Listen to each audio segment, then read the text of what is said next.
سلام دوستان، اومدیم که با هم اتاق مخفی 2 رو آموزش بدیم. بریم که با هم آموزش بدیم. بعدش کمی آسون چه حرکات.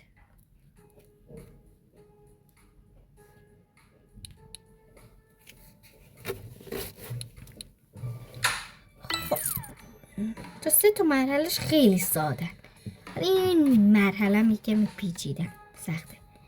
اولش این که به ما رمز داده که مثلا نگاه اینجا یه گاف صندوقیه که ما باید حروفش رو بنویسیم. چه رمز خیلی ساده. حالا اینجا یه کاغذی رو داریم، لباس سیاهی بر تنش، کلاه سبزی بر سرش. خب یکمی پیچیده، خیلی سخته. ببینم شاید یه میوه‌ای باشه، شاید یه جسمی باشه، معلوم نیست.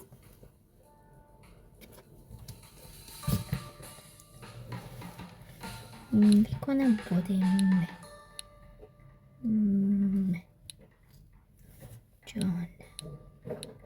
یس درست. بچه ها، من حتما ویدیوهای بعدی رو تو پیجم میذارم. لایک یادتون نره، سابسکرایب یادتون نره، کامنت یادتون نره. خدا نگهدار.